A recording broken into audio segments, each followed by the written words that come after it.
창세기 14장 17절부터 24절까지 말씀 보겠습니다. 아브라함이 그둘라오멜과 그와 함께 한 왕들을 쳐부수고 돌아올 때에 소돔 왕이 사회 골짜기 곧 왕의 골짜기로 나와 그를 영접하였고, 살렘 왕 멜기세덱이 떡과 포도주를 가지고 나왔으니 이는 지극히 높으신 하나님의 제사장이었더라.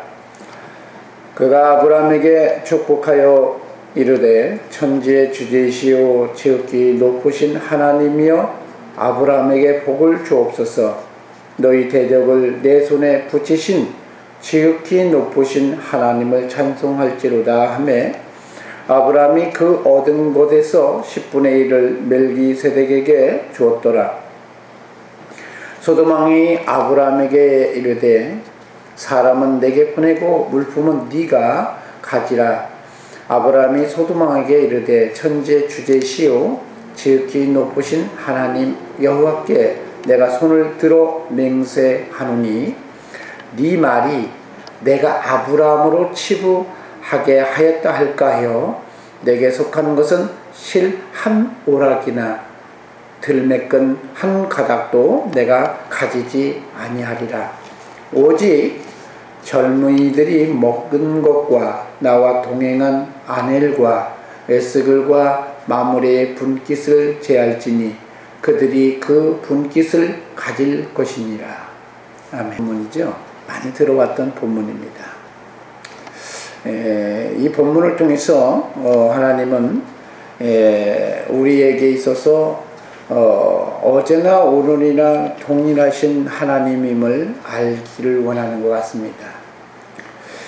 여러분, 오늘 성경에 보면 아브라함과 이 아브라함의 조카 롯의 관계를 한번 생각해 봐야 됩니다. 아브라함의 이 조카 롯은 사실 어떻게 보면 자기 동생의 아들이죠. 그러니까 조카라고 그래요. 한국말로는. 그렇죠? 조카의 관계입니다. 근데 롯의 아버지가 하란인데, 아브라함이가 갈 때 우르에서 떠나기 전에 이 하란, 그 롯의 아버지는 죽었어요. 롯의 아버지가 낳았던 자녀가 여럿이 있는데 성경에는 그게 3명으로 드러나고 있습니다.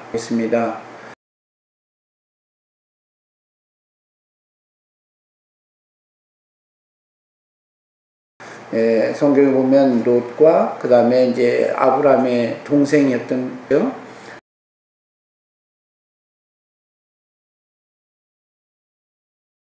동생과 결혼했던, 나홀과 결혼했던 아버지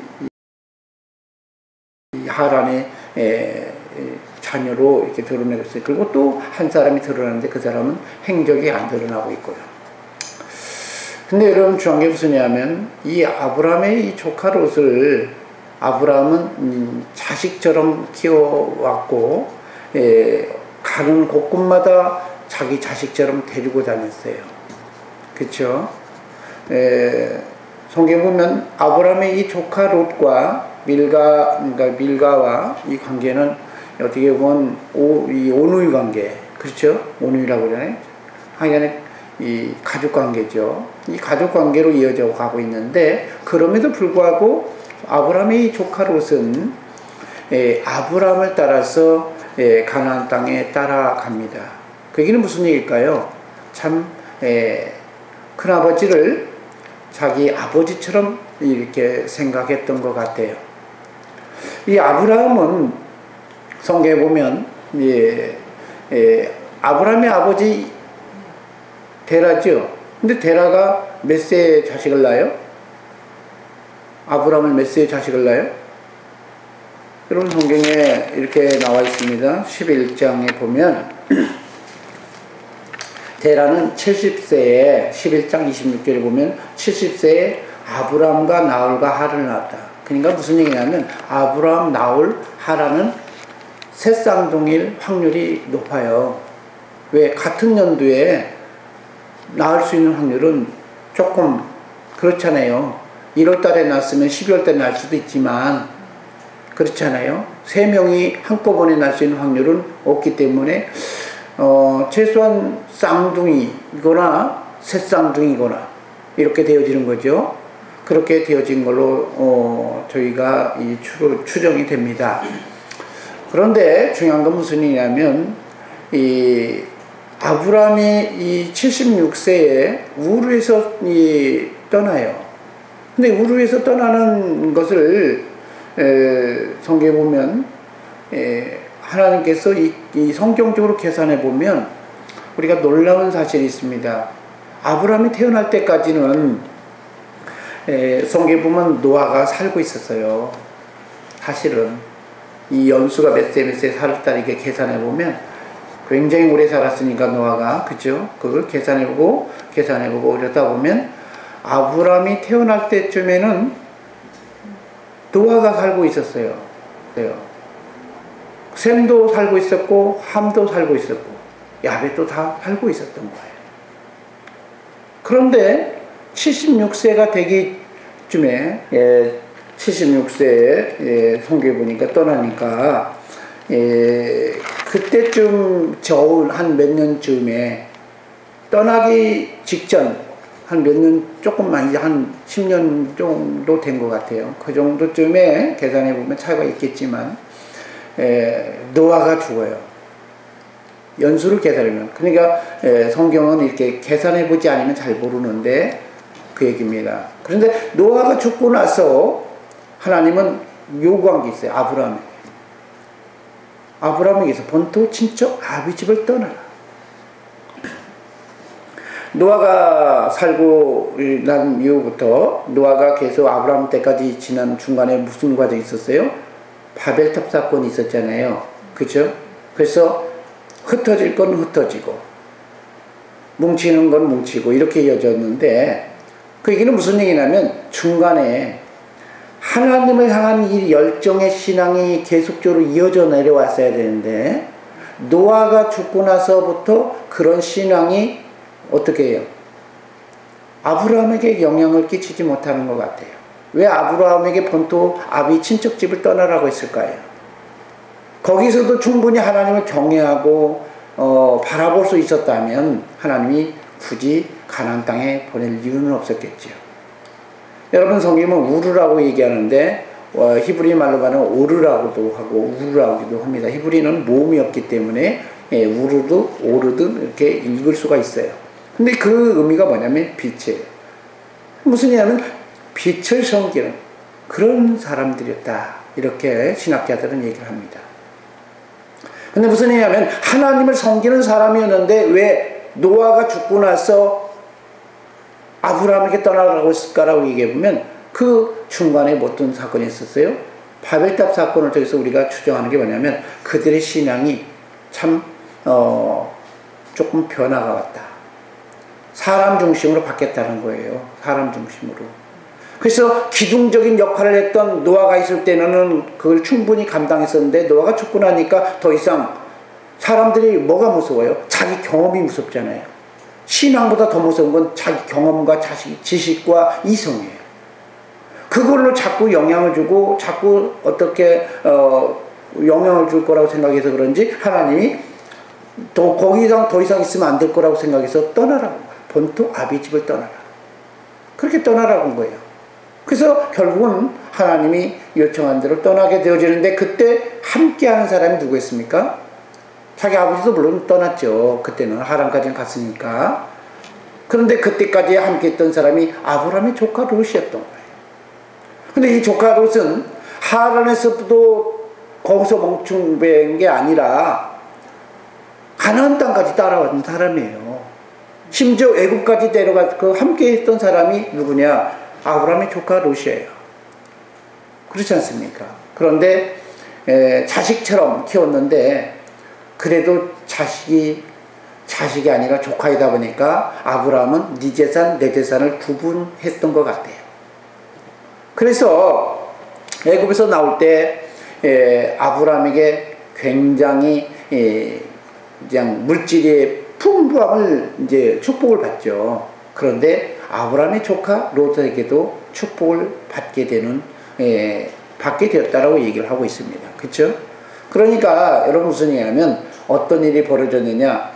아브라함과 조카 롯은 서로 친밀한 이 가족 관계로 지내다가 자꾸 이제 독립적으로 조금씩 이렇게 되어져 가니까 이제 뭐라 그래요?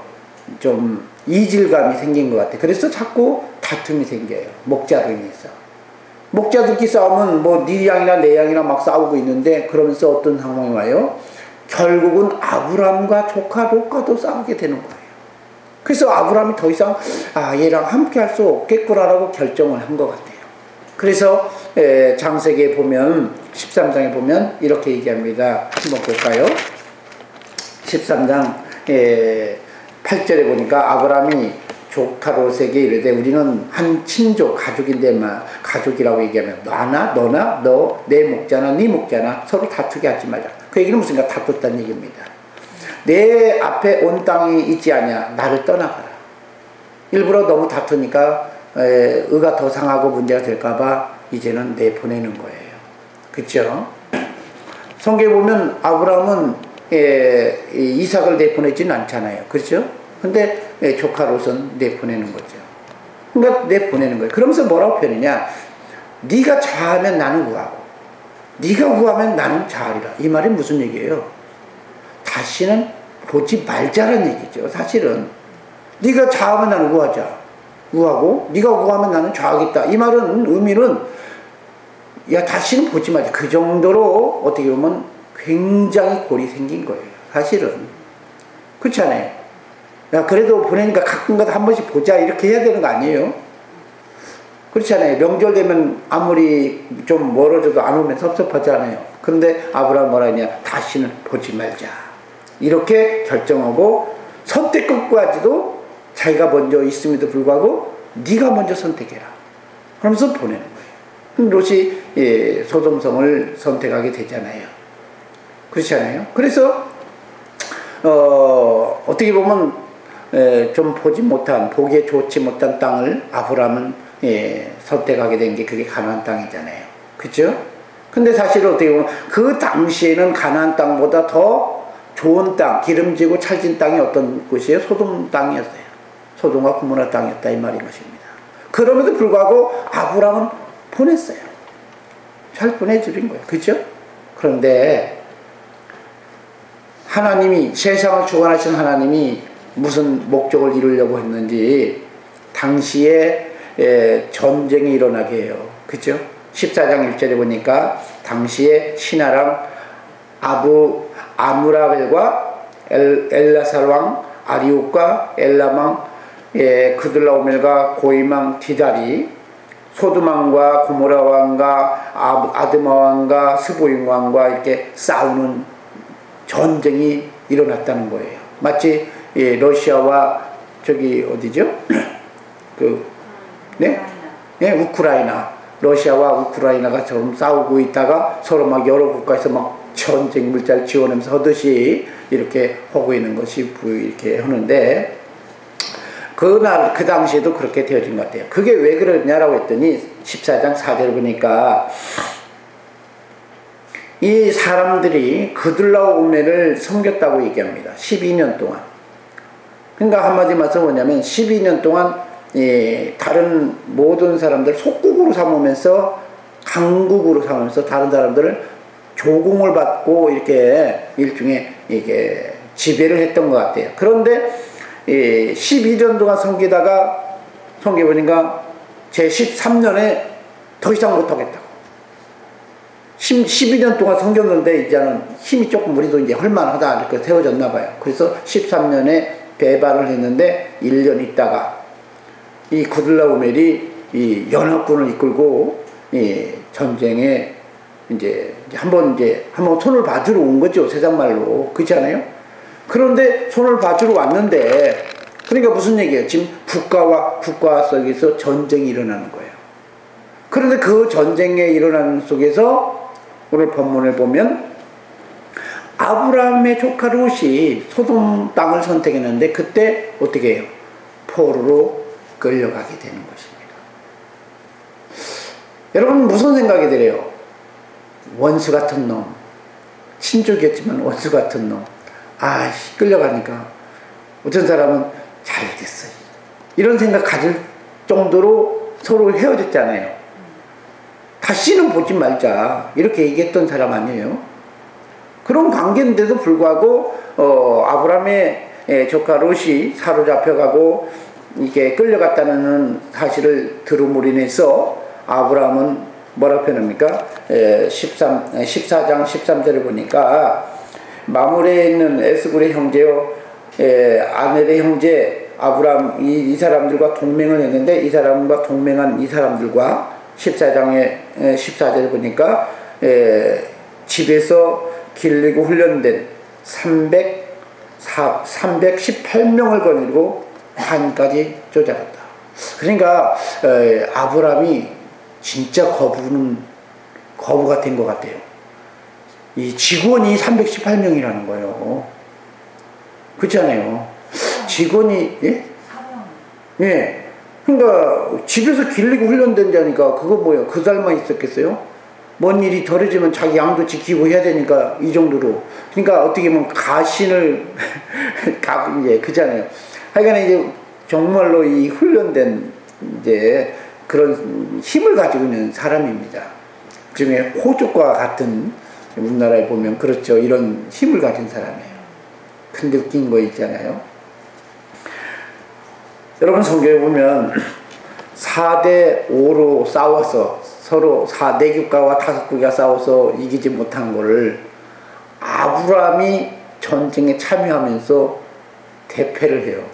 이게 가능해요? 쉽게 말해서 지금 우크라이나 그죠?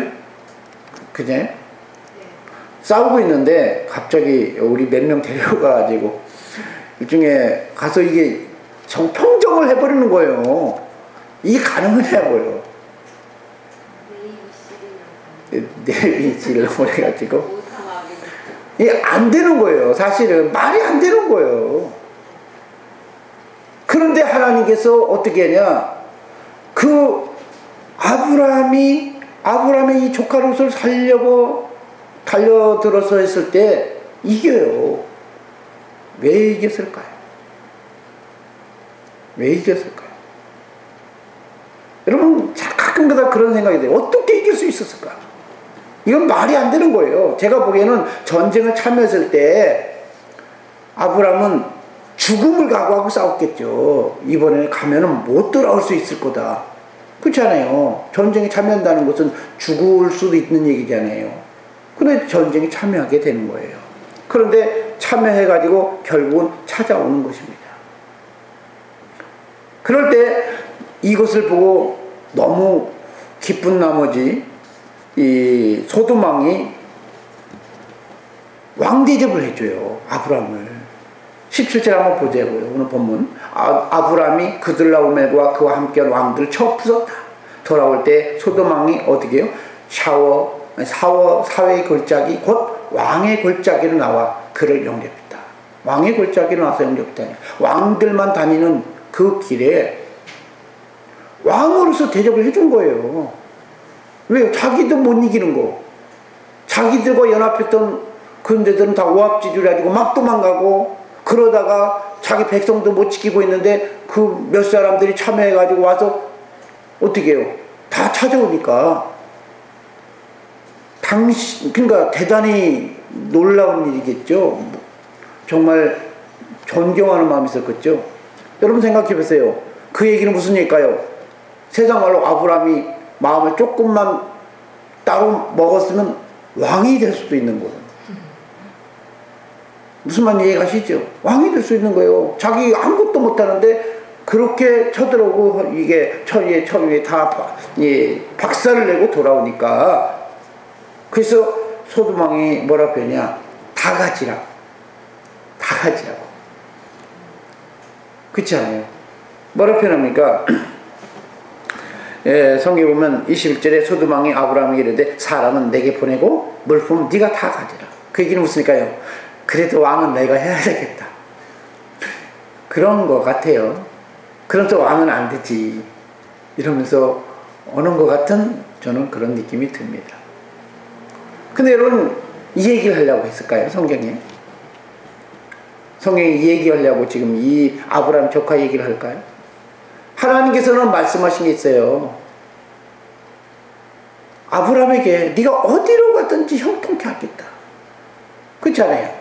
여러분 이성적으로 보면요, 아브라함은 백전백패의 확률이 100%예요. 이거는 살아날 수 있는 확률은 없어요. 분에 겨워서 참 전쟁에 참여했을지라도 성공할 확률은 하나도 없어요. 그런데 하나님이 지켜줬다는 거예요. 이게 바로 우리가 믿는, 우리가 주를 신앙하는 우리가 이유가 그 중에 하나 있는 거예요. 우리 하나님은 우리의 주가 되어지고 우리의 그리스도가 되어져서 언약을 믿고 신뢰하면 하나님이 지켜준다는 사실인 것입니다. 이것을 누가 깨닫게 했느냐? 오늘 성경에 보면 멜기세덱이라는 제사장이 깨닫게 해줘요. 여러분, 아브라함이 그때 찾아와서 이겼을 때는, 이전에는 어떤 사람이었어요? 아브라함이 이 소돔과 고모라를 이게 전쟁에 참여하기 전에는 애굽에 내려갈 때는 쫄아서 어쩌할 줄도 모르고 자기 아내를 아내라고 말 못했던 사람 아닙니까?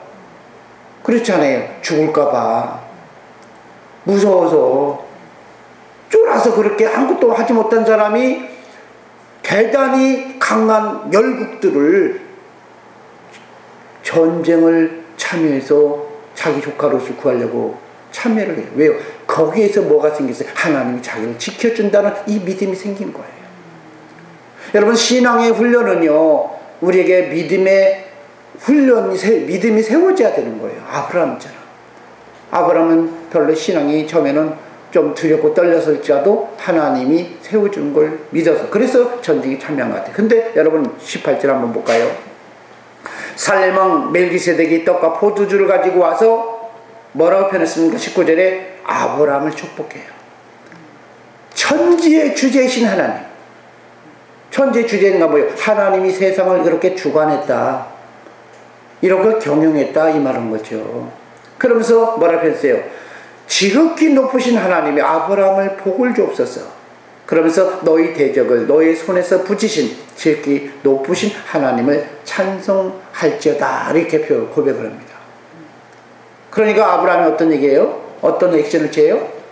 자기가 노력했던 소돔과 고모라의 그 물질 말고 다른 사람부터 취했던 그 물질 중에 얻은 전리품 중에 10분의 1을 누구한테 드려요? 멜기세덱에게 드립니다.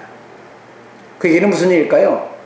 보물이 있는 곳에 네 마음이 있다라고 얘기하는 건, 나는 그 말에 동감한다, 나는 그 말에 전적으로 동의한다는 표현을 한 거예요. 사실은 저는 그렇게 보여요.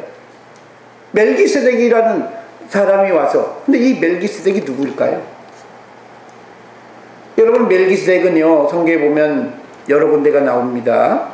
히브리서에 많이 나와요. 히브리서 5장부터 7장까지 보면 멜기세덱에서 얘기해요. 근데 오늘 본문은 뭐라 표현이냐? 18절에 이렇게 표현해요. 살렘왕 멜기세덱이라고 표현해요. 진짜 한 나라를 통치하는 왕이었을까요? 여러분, 우리가 창세기만 보면 살렘왕으로만 보니까 살렘이니까 예루살렘이겠지라고 얘기하는데, 예루살렘하고 살렘하고는 다른 거예요. 여러분, 히브리서 한번 볼까요? 7장 2절 한번 보자고요. 히브리서 7장 2절. 우리는 이 살렘왕이라고 하니까 마치 소돔왕처럼 소돔 지역을 통치하는 왕으로 생각하는 경우가 많은데, 이 살렘왕에 대해서 정확하게 성경은 유대인들이 전해내었던 전통에서 또 성령에서 가르쳐준 게 있습니다.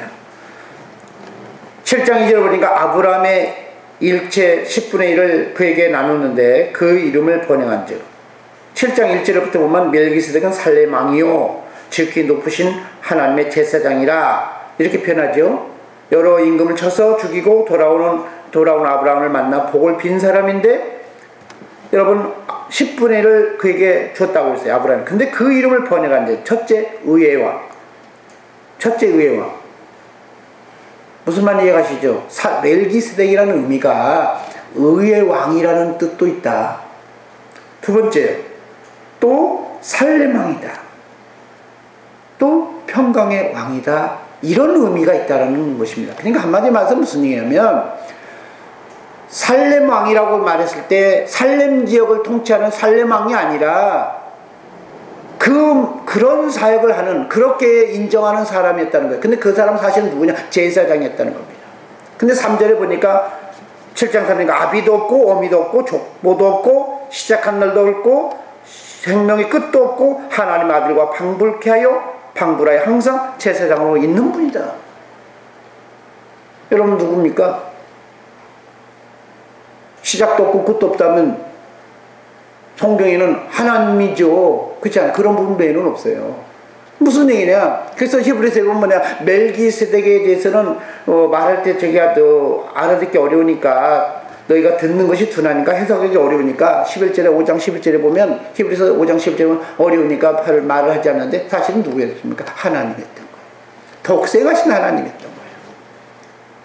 이게 무슨 얘기냐면 여러분 그 창세기를 통해서 하나님이 뭘 얘기하느냐, 이 멜기세덱을 통해서 우리에게 얘기하는 것입니다. 그래서 우리가 잘 알게 뭐냐, 아브라함이 전쟁을 승리했냐 안 했냐가 문제가 아니라 오늘 성경에 보면 예수 그리스도는 말씀이 육신이 되기 전에 예수 그리스도는 그때도 있었다. 왜요? 왜 예수 그리스도를 멜기세덱으로 보느냐? 멜기세덱은 하나님의 일하는 제사장 중보기도자거든요. 근데 제사장으로서 중보기도자는 한 분밖에 없다고 성경에는 얘기하고 있기 때문에 그게 결국은 예수님이었던 거예요. 근데 왜 예수님이라고 말씀하지 못하고 그냥 그때는 말씀이 육신이 되기 전에 사역을 하셨던 분이고 그런 분이 육신이 되어서 요한복음 1장에 보니까 말씀이 육신이 되어서 이 땅에 오셨을 때 그거는 이제 다른 종의 형체를 입고 오신 거잖아요. 그래서 주님께서 얘기를 합니다. 그러나 다른 분이 아니죠. 그분이죠. 여러분 그러면서 오늘 성경에 말씀한 겁니다. 살렘왕 멜기세덱이 떡과 포도주를 가지고 오셨다는 거예요. 뭐 때문에요? 아브라함을 살리려고요. 여러분 성경 잘 보셔야 됩니다. 여러분 떡과 포도주를 가지고 왔다는 얘기는 뭘 얘기할까요? 떡과 포도주를 먹이려고 한 거죠. 그래 안 그래요? 근데 요한복음에 우리가 한번 볼까요? 요한복음 3절 6장 53절 내가 진실로 진실로 너에게 이르노니 인자의 살을 먹지 아니고 인자의 피를 마시지 않으면 너희 속에 생명이 없느니라. 내 살을 먹고 내 피를 마시는 자는 영생을 가졌고 마지막 날엔 내가 그를 다시 살리리니 내 살은 참된 양식이요 내 피는 참된 음료로다. 얘기가 무엇일까요? 우리가 이 말씀을 통해서 성찬할 때 얘기하는 거죠. 무슨 얘기냐? 떡과 포도주 얘기하는 겁니다.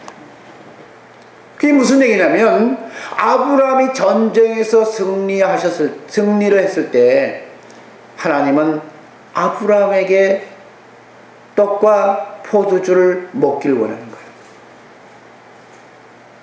여러분 전쟁에 승리했으면 어떤 상황이 돼요? 교만해지잖아요. 교만해지기 쉽잖아요. 그렇지 않아요? 아브라함의 조카 롯이 조금 잘 되니까 이제는 자기는 이 큰아버지한테 막 대들고 그러다가 패가망신에다가 아브라함 때문에 살아난 거잖아요. 그렇잖아요. 그런데 하나님께서 뭘 얘기했냐? 아브라함한테 얘기하는 거야. 너가 지금 전쟁에 참여해서 승리를 했지만 떡과 포도주를 먹어야 된다는 거예요. 예수 그리스도로 말미암아 자기의 삶이 이렇게 되어졌고 이렇게 되었다는 사실을 인정하고 자기를 부인하고 낮추면서 살기를 원한다는 거예요. 그래서 아브라함이 그의 말에 동의하면서 11조를 드리는 거예요. 내가 이긴 게 아니라 주님께서 이기게 하셨구나. 우리는 신앙생활을 하다 보면요 놀라운 일들을 경험하고 축복을 받고 막 이럴 때가 말이에요. 그럴 때마다 우리는 무슨 생각이 드냐? 교만이 찾아와요. 교만은 패망의 선복인데 아브라함을 살리기 위해서 아브라함이 이 강대국 4개의 국가를 연합국가를 완전히 쳐 부수면서 왕의 대접을 받을 때 아브라함을 향해서 하나님께서 얘기하는 말 겸손해라. 겸손해라.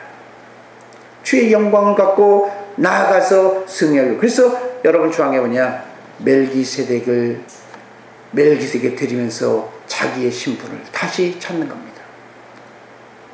여러분, 그래서 소돔왕이 사단이 찔러버린 거예요. 소돔왕을 통해서 야, 네가 다 가져. 그러니까 뭐라 했어요? 나에게 복을 준 것은 너도 아니고 나도 아니고 하나님께서 하신 거야. 하나님께서 내게 복을 주신 거야. 이 놀라운 고백을 드리도록 여러분, 그 사역을 말씀이 육신이 되기 전부터 주님은 우리에게 살리려고 그때도 와서 사역하셨다는 거예요. 여러분, 저와 여러분이 항상 어떠한 형편이 있든 간에 주님은 어제나 오늘이나 동일하게 계속 사역하고 계시더라는 거예요. 성경은 예수님에 대한 얘기를 하는 겁니다. 아브라함 얘기를 보지 말라는 거예요. 멜기세덱을 통해서 얘기를 해요. 오늘 저와 여러분이 예수 그리스도로 말미암아 이제는 겸손해져서 어떤 상황 속에서도 그리스도만을 드러내고 그리스도 안에서 승리하는 저와 여러분이 되어지기를 소망합니다.